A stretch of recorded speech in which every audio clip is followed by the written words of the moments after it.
As we take in the scenic atmosphere on the way to the Flight 93 Memorial, National Memorial site, I wanted to talk about some of the things that I find most interesting, most intriguing,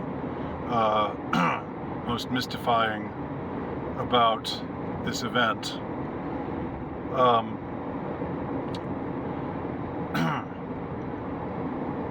First of all, as just about everybody, including the mainstream media, including reporters who came to the scene on September 11th or shortly thereafter, expecting to see signs of a plane crash, as even they admitted at the time to a person. If you go back and look, and I'll try to find something for you to link to in the description that might be helpful in this regard. But every single person that they talked to said, "What?" It was like, "What? This is not a plane crash site." I mean, they didn't so much as say that, but they were almost saying that. I mean, they were just about on the verge of saying, this does not look like a plane crash to me.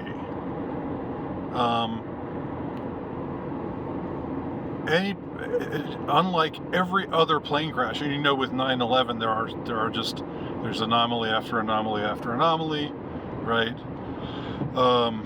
First time buildings collapsed like that after catching on fire, buildings that were built to withstand the damage of several passenger planes just come crumbling down in a heap. Building 7, of course, falls down after not having gotten hit by anything. And also the anomalies at the Pentagon, which I don't need to go into here. I mean, it's been well recorded elsewhere. But the plane that went down here in western Pennsylvania, Flight 93, the plane that is reputed to have gone down, or is said to have gone down, there is equally as baffling, equally as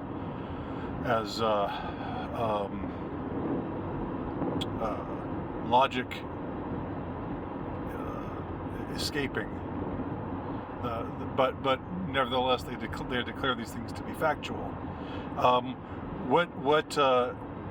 What people saw on that day was just a big hole in the, not even that big a hole, just a like a 10-foot by 14-foot hole in the ground, and it was, and nothing, and like little parts that could be anything didn't look like they were, and there's nothing giving them away as from a plane, whereas every single other plane crash that's ever been reported, every catastrophic plane crash that you see footage of, there's always remnants. There's even if it crashes hard into the ground and leaves and everybody perishes, everybody on board is dead, you still see bodies, you still see large pieces of rubble. You see the fuselage, you see the wing, nothing like that with regard to Flight 93. It was just a hole, and not even that large of a hole, and people were just kind of milling about. So that was the footage on the day of. Interestingly, I think before ideology takes over, truth has a way of pushing itself to the front of your mind. And I remember even CNN. Of course, CNN wasn't as awful back then as it is now, but they were still pretty awful. The mainstream media has always been pretty unreliable and you know, prone to hide the truth if it goes against what they've been told by those who control them, you know, to say or to broadcast or to propagandize. But even on that day, the reporter who went to the Pentagon from CNN said, "I don't see any sign of a plane here." In a quarter mile, take the US 30 East ramp to Hooversville, Bedford. So, you know, like, so they were saying, you know, this is, something's not right here. Of course, later, after they'd been told what take the US 30 quote, East unquote, ramp really happened.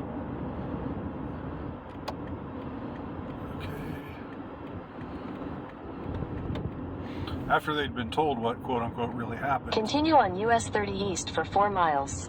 Then they said, "Oh well, yes, there was definitely a plane there." And that reporter went back and said, "Oh well, I mean, there was a plane, and it did crash there. We know that." On the day of, he was saying, "No, I don't see any plane. Where's the plane? Show me a plane. Show me the what's supposed to be left of a plane."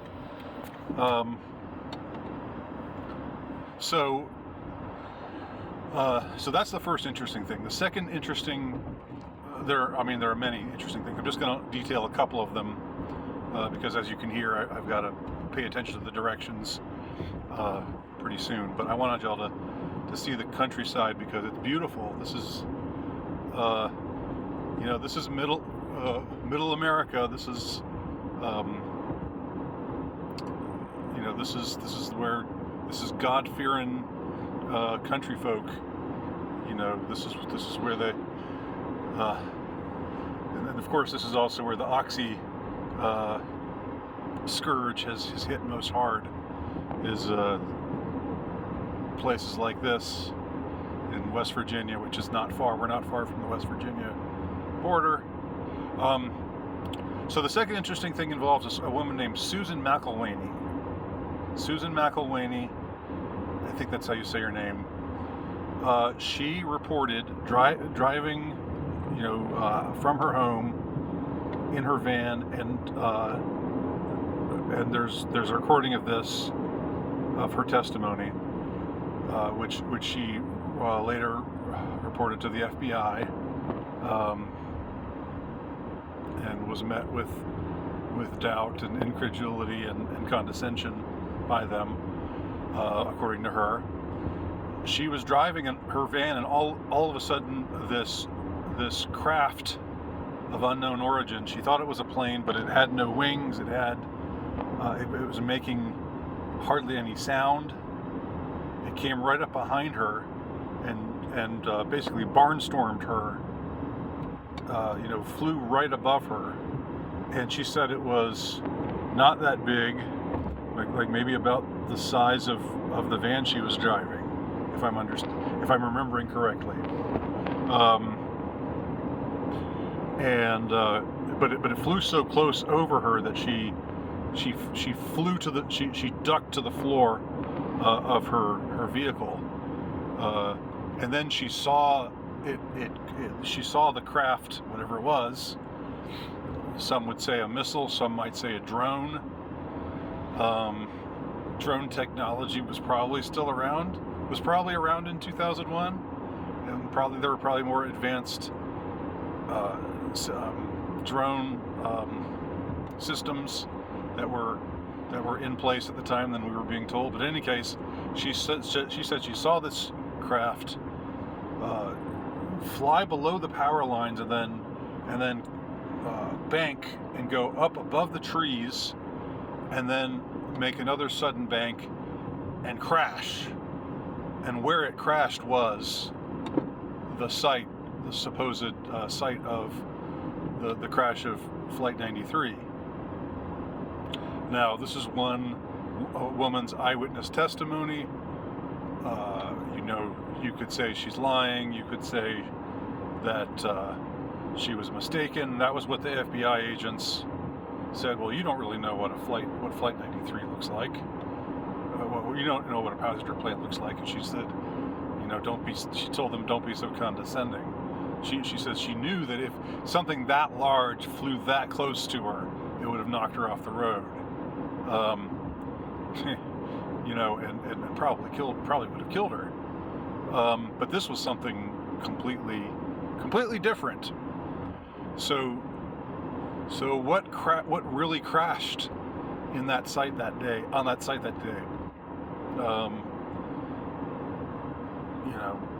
Was it a missile like they say? In a quarter mile, turn right onto Approach Road. Was it a missile like they say hit like some people claim hit the Pentagon instead of a plane? Was it a drone? Or another theory. I'll just pull over here for a minute because I'm gonna have to pay full attention to directions here. Or another thing that's been voiced around is that, in fact, the plane was shot down. The actual passenger plane was shot down by the military, and that's why there's hardly any rubble or wreckage at the site, and that's why they say there was rubble and wreckage. Let me just show you a little bit more of the view from where I'm temporarily parked. Again, pretty, very nice, gorgeous. This is America. This is the fresh green breast of the new world, as F. Scott Fitzgerald said. Was it shot down, and did they just not want to talk about that? Of course, what makes me resist the shot down thesis is that basically is saying that's basically conceding that the official story is true, that there were Muslim hijackers, and that everything happened as it was said to have happened on 9/11, in spite of all the other impossibilities that have been set forth elsewhere, and which I write about elsewhere as well myself. The idea that Flight 93 was shot down, and that it's just been kept a secret because they don't want to admit that they shot down a passenger plane.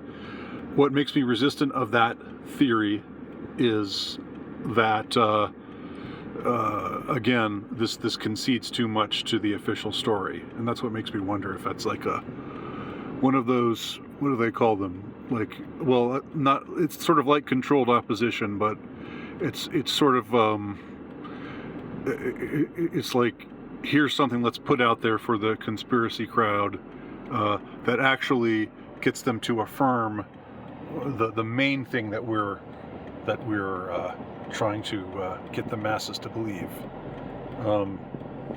Anyhow, was it a missile? Was it a drone? Was the plane actually shot down in the air? And that's why just some of it. That's why there was nothing really recognizable at the scene. Let me just also say this. although there was nothing recognizable at the scene, of course, the FBI reported to have recovered a bandana belonging to one of the hijackers. They claim to have recovered identification belonging to the hijackers, and also to one of the passengers, one of the flight attendants, a woman who was recorded, who placed a message on the voicemail of her husband that day, and I might get into her later. I don't know. There's a lot of potential rabbit holes to go down here, but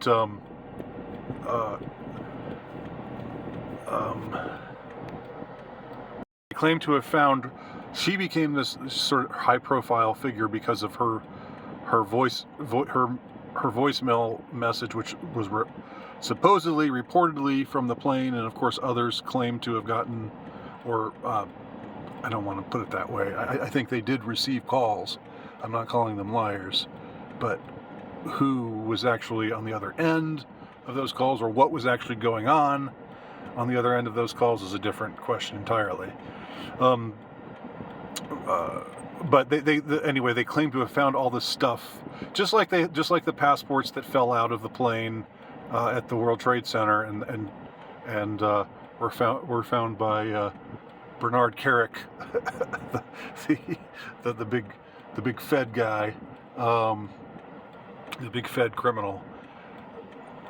Or am I being redundant?